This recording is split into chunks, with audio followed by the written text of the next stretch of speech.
नमस्कार आदाब दोस्तों। तो चलिए आज फिर हम आप लोगों के लिए लाए देश और दुनिया की तमाम ताज़ा बड़ी खबरें, ब्रेकिंग न्यूज हेडलाइंस, एक एक करके तमाम बड़ी खबरें आपके सामने रखेंगे। सबसे पहली और बड़ी खबर में आपको बताएंगे दोस्तों कि हरियाणा विधानसभा चुनाव काउंटिंग में हुई है जबरदस्त धांधली।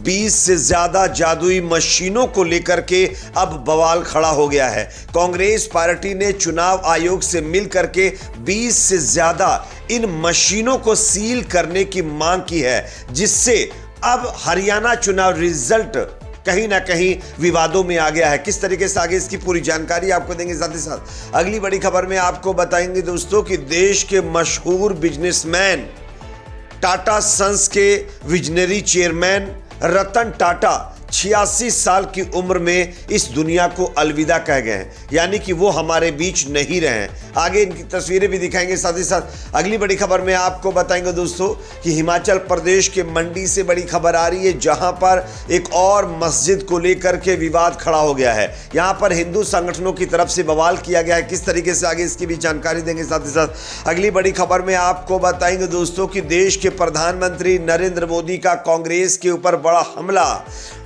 प्रधानमंत्री मोदी हरियाणा विधानसभा चुनाव जीतने के बाद हिंदू मुस्लिम को लेकर के उन्होंने एक बड़ा बयान दिया है और कांग्रेस पर यह बयान है। क्या है अब जो है देश के प्रधानमंत्री मोदी जी का बयान, ये भी आपको सुनाएंगे। साथ ही साथ दोस्तों खबर आ रही है कि महाराष्ट्र और पूर्व सांसद इम्तियाज जलील ने मुफ्ती सलमान अजहरी की रिहाई को लेकर के एक नई मुहिम छेड़ी है। किस तरीके से आगे इसकी भी जानकारी देंगे। साथ ही साथ अगली बड़ी खबर में आपको बताएंगे दोस्तों कि इजराइल हिजबुल्लाह के बीच चल रहे मुकाबले में हिजबुल्लाह ने 300 से ज्यादा मिसाइल इजराइल के ऊपर फेंक करके कई इजरायली जो है सिटियों को पूरी तरीके से तबाह कर दिया है। आगे इसकी भी तस्वीरें हम आपको दिखाएंगे। साथ ही साथ अगली बड़ी खबर में आपको बताएंगे दोस्तों कि बेंजामिन नेतन्याहू ने ईरान को लेकर दिया बहुत बड़ा बयान। पूरी दुनिया अब इसको लेकर के टेंशन में आ गई है। क्या कहा है नेतन्याहू ने, इसके बयान को भी सुनेंगे। उससे पहले एक छोटी सी रिक्वेस्ट दोस्तों आपसे करेंगे, आपको क्या लगता है, क्या 20 से ज्यादा जादुई मशीनों में जिस तरीके से हरियाणा के अंदर धांधली का आरोप लग रहा है, इन तमाम मशीनों के अंदर रिकाउंटिंग होनी चाहिए? कमेंट सेक्शन में अपना फीडबैक जरूर दीजिए। वीडियो को लाइक शेयर, चैनल पर नए तो सब्सक्राइब जरूर कर लीजिए। बात करेंगे पहली और बड़ी खबर की। आप सब जानते हैं हरियाणा चुनाव नतीजों में गड़बड़ी का आरोप लगाने वाली कांग्रेस के एक प्रतिनिधिमंडल ने चुनाव आयोग यानी ईसीआई से मुलाकात की है। ईसीआई ने बुधवार को कथित अनियमितताओं पर चर्चा के लिए बैठक के लिए पार्टी के अनुरोध को स्वीकार कर लिया है। हरियाणा विधानसभा चुनाव में कांग्रेस ने मंगलवार को मतगणना में अनियमितताओं का आरोप लगाते हुए अपनी हार स्वीकार करने से इनकार कर दिया था। इसने कहा था कि हरियाणा में चुनाव परिणाम अप्रत्याशित और चौंकाने वाले हैं और कांग्रेस उन्हें स्वीकार नहीं कर सकती। इसी को लेकर के केसी वेणुगोपाल, जयराम रमेश, पवन खेड़ा, अजय माकन सहित वरिष्ठ कांग्रेस नेताओं का एक प्रतिनिधिमंडल बुधवार को चुनाव आयोग कार्यालय पहुंचा। ये बैठक कई कांग्रेस नेताओं द्वारा कई निर्वाचन क्षेत्रों में मतगणना की प्रक्रिया पर संदेह व्यक्त करने के बाद हुई है। बताया जा रहा है कि कांग्रेस पार्टी ने मांग कर दी है कि हरियाणा विधानसभा चुनाव जो काउंटिंग हुई है उसमें 20 से ज्यादा ईवीएम मशीनों में हेरफेर का मामला देखने को मिला है। इसलिए इन तमाम ईवीएम मशीनों को सील करके या तो इस पर फिर से रिकाउंटिंग हो या फिर दोबारा यहां पर मतदान कराया जाए, ऐसा भी मतलब जो है लोगों की तरफ से कहा जा रहा है। कांग्रेस पार्टी ने इन तमाम शिकायतों पर जो है चुनाव आयोग से संज्ञान लेने की मांग की है। साथ ही साथ ये भी कहा है कि 48 घंटे के अंदर जो है हम चुनाव आयोग को शिकायतें भेजेंगे और इस पर चुनाव आयोग गौर करे और कोई सटीक और सही फैसला ले।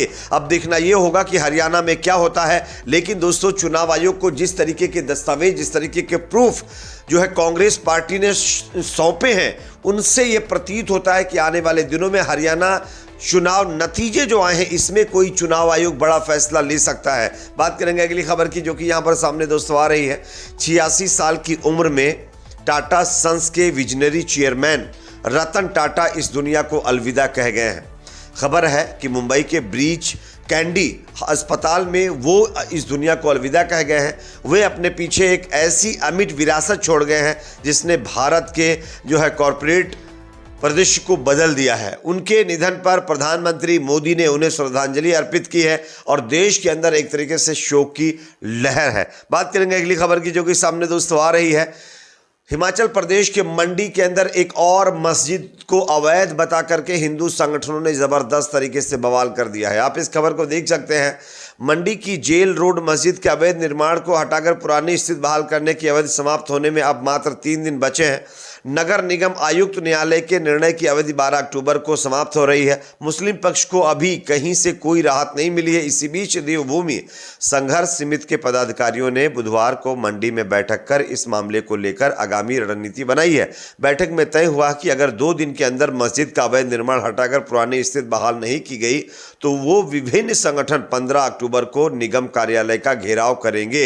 यानी कि एक और मस्जिद को लेकर के हिमाचल प्रदेश के अंदर बवाल तेज हो गया है और यहाँ पर हिंदू संगठनों का कहना है कि बिना नक्शा पास करवाए इस मस्जिद का निर्माण 2 मंजिल तक कर दिया गया, जो कि अवैध है। इसलिए इस मस्जिद को तोड़ दिया जाए और जो पहले स्थिति जमीन की वैसी कर दी जाए। अब देखना यह होगा कि मुस्लिम समुदाय इस पर क्या फैसला लेता है। बात करेंगे अगली खबर की, जो कि सामने दोस्तों आ रही है।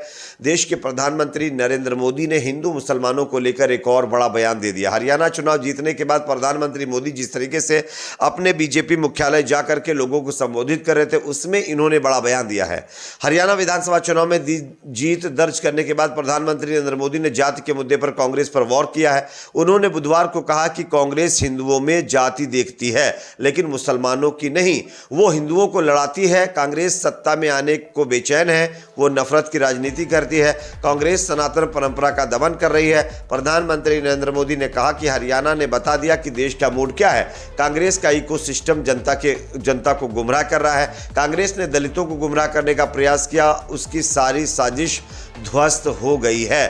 प्रधानमंत्री मोदी ने यह भी कहा कि कांग्रेस ने किसानों और युवाओं को भड़काने की कोशिश की है और जो है प्रधानमंत्री मोदी ने यह भी कहा है कि कांग्रेस हिंदू मुसलमानों के बीच फूट डालती है।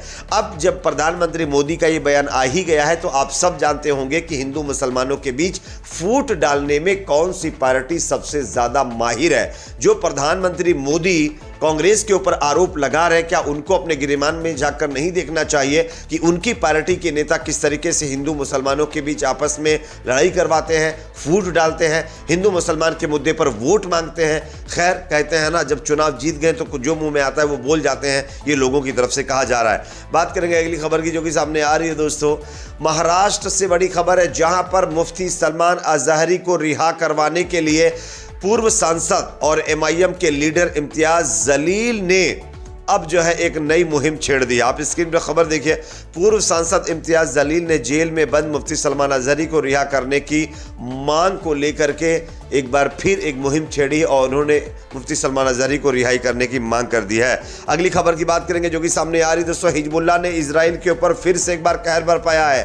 300 से ज्यादा मिसाइलें इजराइल के कई शहरों पर दाग करके कई घरों को, कई बिल्डिंगों को, कई लोगों को भारी नुकसान इजराइल के अंदर हिजबुल्लाह ने कर दिया है, जिससे लाखों लोग घर से बेघर हो गए हैं दोस्तों। बात करेंगे अगली खबर की, जो कि सामने दोस्तों आ रही है। बेंजामिन नेतन्याहू का बड़ा बयान सामने आया है। दुनिया में ईरान से लड़ने वाली केवल एक शक्ति है, जो इजराइल है, लेकिन ये सिर्फ हमारा युद्ध नहीं है बल्कि मुफ्त दुनिया का युद्ध है। ये बेंजामिन नेतन्याहू ने कहते हुए अपने युद्ध को पूरी दुनिया के ऊपर थोपने की कोशिश की है। इस पर आप लोगों की अपनी क्या राय कमेंट सेक्शन में बताइए। वीडियो को लाइक, शेयर, चैनल पर नए तो सब्सक्राइब जरूर करें।